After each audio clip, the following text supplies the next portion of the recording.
Hey, good morning, everybody. We're talking about Standard 9C and D, the leaders and the big battles of the Civil War. If you recall, in the last video, we introduced Abraham Lincoln as leader of the United States forces and the major achievements while he was president during the Civil War. If you recall, the North, when we looked at those charts, they had a huge advantage over the South in terms of industry and manufacturing and men and money and railroads. Well, those are the things that's going to help them win the war. Uh, and so, especially under the leadership of Abraham Lincoln in his Emancipation Proclamation, his Gettysburg Address, and his second inaugural address. All right, so we've looked at Lincoln. Let's take a look at some of the other major leaders during the war. All right, so looking at my screen, you see at the top Abraham Lincoln, who was the President of the United States, also known as the Union, the North. All right, and again, he has issued the Emancipation Proclamation, Gettysburg Address, and second inaugural address. Under Abraham Lincoln, you had fighting for him, leading his army eventually, not during the whole war, but at the end, Ulysses S. Grant. And he is most famous for leading the United States forces toward the end. He was the most effective general that Lincoln could find to win the war, and he's most notable for winning the Battle of Vicksburg, and then also forcing Lee, who we'll get to in a second, to surrender at Appomattox Courthouse at the end of the war. So you had Lincoln, the President of the United States, and under him you had General Ulysses S. Grant. Under Grant, you had William Tecumseh Sherman, another big time general. So Lincoln, Grant, then Sherman. And Sherman is most notable for fighting at Vicksburg as well and helping win, but then marching east and capturing the city of Atlanta, Georgia, right up the road from us. The big Battle of Atlanta, burning Atlanta to the ground, destroying it, and then leading his army across Georgia on his march to the sea and capturing Savannah, here, Savannah. All right, so you have Lincoln, Grant, and then Sherman. And those are the three most prominent Union, United States, the North, the three most prominent leaders for the Union during the Civil War. All right, so the Union, you had Lincoln, Grant, and then Sherman. If you've ever been up to Atlanta, speaking of, and been to Stone Mountain, you've seen this carved on the side of Stone Mountain. These three men were the most prominent leaders for the South, also known as the Confederacy, the Confederate States of America. All right, so these three were the leaders of the South. So while Lincoln, Grant, and Sherman were in charge of the North, for the South, the Confederacy, you had Jefferson Davis. He was the president of the Confederate States. Now, keep in mind, the Confederate States, when they seceded, they joined and created their own country. So they saw themselves as independent of the United States, right? They saw themselves as its own unique country, just like the United States was. And they elected Jefferson Davis to be president. So under Jefferson Davis, you have Robert E. Lee, where Grant is the leader of the United States forces. Robert E. Lee is the leader of the Southern forces. Okay, so he is in charge of all the Southern Confederate armies, and he's a very effective general. He's probably one of the best generals in all the North and the South. And in fact, he was asked to lead the United States forces at the beginning of the war, but he decided, no, I need to go with my state of Virginia. And he followed Virginia to the South, where he ended up leading United States forces. He ends up losing, surrendering to Grant at the end of the war, but he is the most widely respected and revered general still today of the United States, and he is the leader of the Confederate Army. So Davis is the president of the Confederate States. Robert E. Lee is the leader of the Southern states. And then under Lee, you have Stonewall Jackson. Thomas is his original name, but Stonewall is his nickname, Stonewall Jackson. And he's considered to be Robert E. Lee's right hand man. All right, so where Lee is the leader of the Southern forces, General Jackson is right underneath him in terms of importance and skill. And he's a fantastic general, able to use geography, the hills, the rivers, the streams to his advantage. And he won a lot of battles early in the war. He is very well respected. Unfortunately, he was killed in battle, and it wasn't by the enemy troops, it was by his own troops. They accidentally killed him, but that happens quite frequently in battle. So you have Jefferson Davis is the president of the Confederate States, Robert E. Lee right underneath him, and then Stonewall Jackson underneath him. So on the Union side, to recap, you have Abraham Lincoln president, Where Jefferson Davis, the president of the South. Abraham Lincoln, president of the United States. Jefferson Davis, president of the Confederate States. Under those two, you have Grant. He's the main general for the United States Army. Lee is the main general for the Confederate Army. And under them, you have Sherman is under Grant for the United States Army, and then you have Jackson under him for the Confederate Army. So those are your major leaders during the Civil War. Now let's talk about some of the key battles that happened. All right, and it all begins with Fort Sumter in Charleston, South Carolina. Okay, so when South Carolina secedes, they quit. They join. They leave the United States. Okay, well, most of Charleston, which is in South Carolina, leaves, except for this little tiny island right in the middle of Charleston Harbor, and that's where Fort Sumter is located. Okay, so taking a look at this map, any boat that comes into Charleston or out of Charleston will have to pass by Fort Sumter, which is exactly why they built the fort there, to protect the town of Charleston. All right, so this is a United States fort. When South Carolina and Charleston secedes, Fort Sumter's not leaving. They're staying right here. They're saying, we're not leaving the United States. No. All right, so what does South Carolina do then? All around surrounding Fort Sumter, they build their own little tiny forts. You see over here, little batteries, Fort Moultrie, Cummings Point Battery, and they all surround Fort Sumter. They all have their cannons aimed at Fort Sumter. And they're telling Fort Sumter, you better surrender, you better leave. We seceded, you need to leave. Fort Sumter is ours. And they say, no, we're not. We're not leaving. All right, so you kind of have like a little stalemate. What's going to happen? Well, keep in mind, they're on an island. So there's only so much food on this island, so many supplies on this island, and eventually they're going to run out. So when they run out of food and supplies, Abraham Lincoln needs to resupply them. All right, so neither side, keep in mind, wants to fire the first shot. It's like if you ever seen somebody square up and bow up and get in a fight, nobody really wants to throw the first punch. Somebody has to in order for a fight to happen. So when when Abraham Lincoln sends food, resupplies Fort Sumter, the Confederates, South Carolina sees that kind of as an act of war, and that's when they begin firing, like you see on this image, on Fort Sumter. They're shooting at Fort Sumter. The war's begun. You see Fort Sumter's on fire. Now, nobody was killed in the Battle of Fort Sumter. The fort was destroyed, but nobody was killed. However, you now have Southern forces firing directly on United States property, and the war has now begun. All right, so Fort Sumter, the importance of this is the opening battle of the Civil War.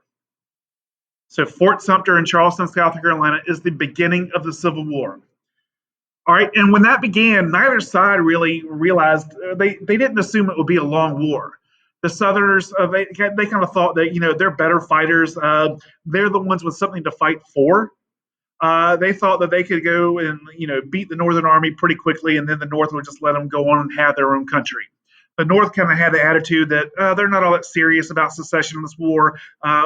We'll beat them once, and they'll decide that they had a bad idea, and they'll come back into the country. Another side was really prepared and expecting a long war. All right, well, it's not quite what happened. Several years later, a year later, year and a half later, the war's not over yet. Now, and to make it even worse for the North, the South, despite all the North's advantages that we saw in the last video, the South's kind of winning. Keep in mind, the South has something to fight for. They are fighting for their independence, just like their grandfathers did back in the American Revolution. So the South is the one with the motivation. They are the one with the better generals. The North has more supplies, more factories, more resources, more men, more money, more railroads. But the North has more spirit, the South has more spirit, if you will. And so Robert E. Lee is a very aggressive general. He likes to fight to win.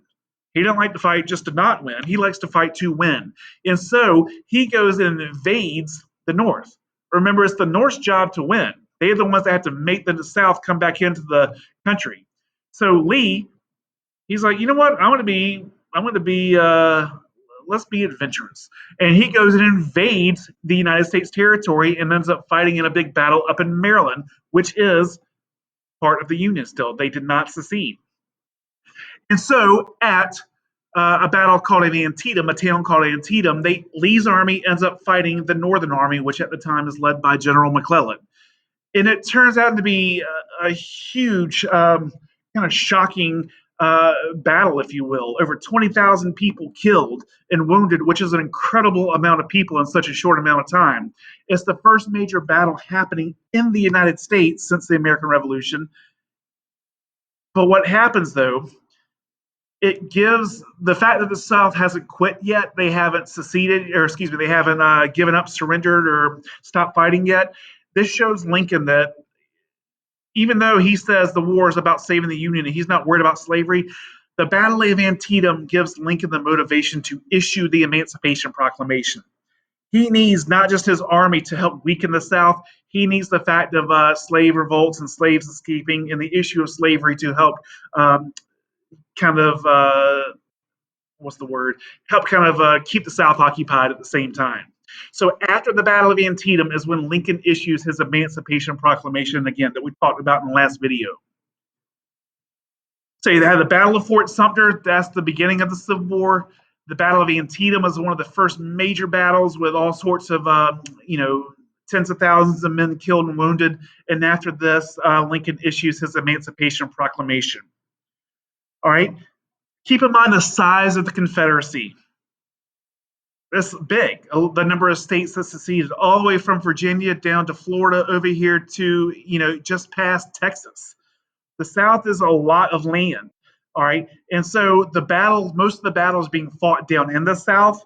Well, the Union Army can't be all over all of this at once, and so a great way, militarily, strategy-wise, to help defeat the South is to get control of the Mississippi River, which is from New Orleans. It goes all the way up, the border of Mississippi here. Well, in order to take control of the Mississippi River, the North needed to take control of the city of Vicksburg, which you see on this image as at a big curve right here, the Mississippi River. And again, you see on this image right here. The South has control of the Mississippi River. And at the Battle of Vicksburg is where the North fights the battle to try to take control of the Mississippi. And if they were to take control, the North take control of the Mississippi River, you would split the Confederacy in two. You'd have this half of it and this half of it. The North would have control of it, and the South would be a whole lot weaker and less able to fight and win a war. All right, so what ends up happening is this red line you see, this is the Southern forces, Confederate forces, and you see they're surrounded by the blue forces, the Union forces on all sides of them, and they're bottled up by the Mississippi River. So basically what happens is it's a battle, yeah, with cannons and bullets and gunfire and all that stuff, but what ends up helping the North win the Battle of Vicksburg is they basically choked them out. The North would not allow the South to get any supplies or reinforcements or food in particular into Vicksburg, and eventually the Southern army that was here kind of starved to death and ended up surrendering because they were about to literally starve to death, them and the people that lived in Vicksburg. So the Battle of Vicksburg was a huge loss for the Confederacy because it allowed the North to take control of the Mississippi River and then split the South into two sections. And the Battle of Vicksburg is where you see Grant really step up and you see General Sherman step up and lead as well. So this is when Sherman and Grant really gained their notoriety within the Northern United States Army. All right, so Lee realizes that after that Battle of Antietam and Lincoln's Emancipation Proclamation, after the loss of Vicksburg and splitting the Confederacy in two, even though he has the better generals, Stonewall Jackson's been killed by this point, he's still going to be aggressive. He still wants to win this war, and so he invades the North again. The Battle of Antietam was the first time. The Battle of Gettysburg is the second time. All right, so Lincoln invades the North again. They end up fighting a big battle in the town of Gettysburg up in Pennsylvania. And this graph you see over here shows you how many men were fighting in this battle. More than 160,000 North and South men, Americans, if you will, fighting in this three-day battle in Pennsylvania. And over 23,000 Union soldiers were killed or wounded, and over 20,000 Southern soldiers, Confederate soldiers, were killed or wounded. 43,000 people killed or wounded in a three-day battle in one town is a lot. It was an amazing number of people that really shocked the country and the world. Lee ended up losing this battle. So after losing Gettysburg and Vicksburg right behind, Lee's in trouble. All right, his country has been torn in two. He's lost his right hand man with General Jackson, and he's now lost the Battle of Gettysburg. Tried to invade the North twice, and kind of lost both times. So this is a huge turning point in the war. Had Lee in the South won, Great Britain might have jumped in to help him out, and France might have jumped in to help him out, just like France did in the American Revolution. But the South loses. And Lee realizes that, man, we just lost a whole lot of men that are kind of hard to replace. We've lost kind of the momentum, and the North kind of has some solid, dependable leadership at this time. And all of a sudden, Lee doesn't get very aggressive anymore. The North gets aggressive now, and the North, the Union side, they really start to amp up their efforts to win the war. Because remember, this war wasn't supposed to last all that long, but now we're 3 years into it. The number of casualties, men getting killed or wounded or missing, I mean, they're getting into the hundreds of thousands. All right, so both sides, North and South, are kind of getting tired of this war because it's very taxing and it's just destructive. All right, so after the Battle of Gettysburg is when Lincoln steps up and gives this Gettysburg Address. If you recall from the previous video, and this is where if you remember, says that the men who died in Gettysburg didn't die in vain, that their death is leading toward a new birth of freedom for the slaves. And he kind of says that this war is now about slavery, not just saving the United States. And you see him giving his Gettysburg Address here with all the 40-something thousand men dead on the battlefield. All right. So you will remember, by the way, after the Battle of Gettysburg, you end up with the Battle of Atlanta. This is where Sherman and Grant really made their mark in the war. And this is when they end up marching west or east, and they capture the city of Atlanta, which is a huge railroad town for the North. A lot of supplies here in the South led through the city of Atlanta. A lot of railroads came to the city of Atlanta, and Atlanta was an important town for the Confederacy, which is why the North wanted to take it and destroy it. If they destroyed it, the South can't use it, and therefore the South is further crippled once again. So General Sherman marches from Vicksburg over to Atlanta, takes control of the city of Atlanta, and burns it to the ground, destroys it. He doesn't stay in Atlanta because there's no reason to, ends up marching through the South, marching through Georgia on his march to the sea, and takes control of Savannah, here in Savannah. He takes control of Savannah because of the port. Now he can resupply his army. He can send materials in and out. Savannah falls to the Union because of Sherman after capturing Atlanta, his march to the sea. The Battle of Atlanta shows the North that, hey, we are going to win this war. Lincoln gets reelected. And following that, it's not too long after the Battle of Atlanta when Lee finally surrenders to Grant at the battle of at Appomattox Courthouse up in Virginia. So Sherman's march to the sea after capturing Atlanta kind of is one of the final nails in the coffin to the Civil War. All right, that's it for this video. I will see you guys on the next one. Thank you.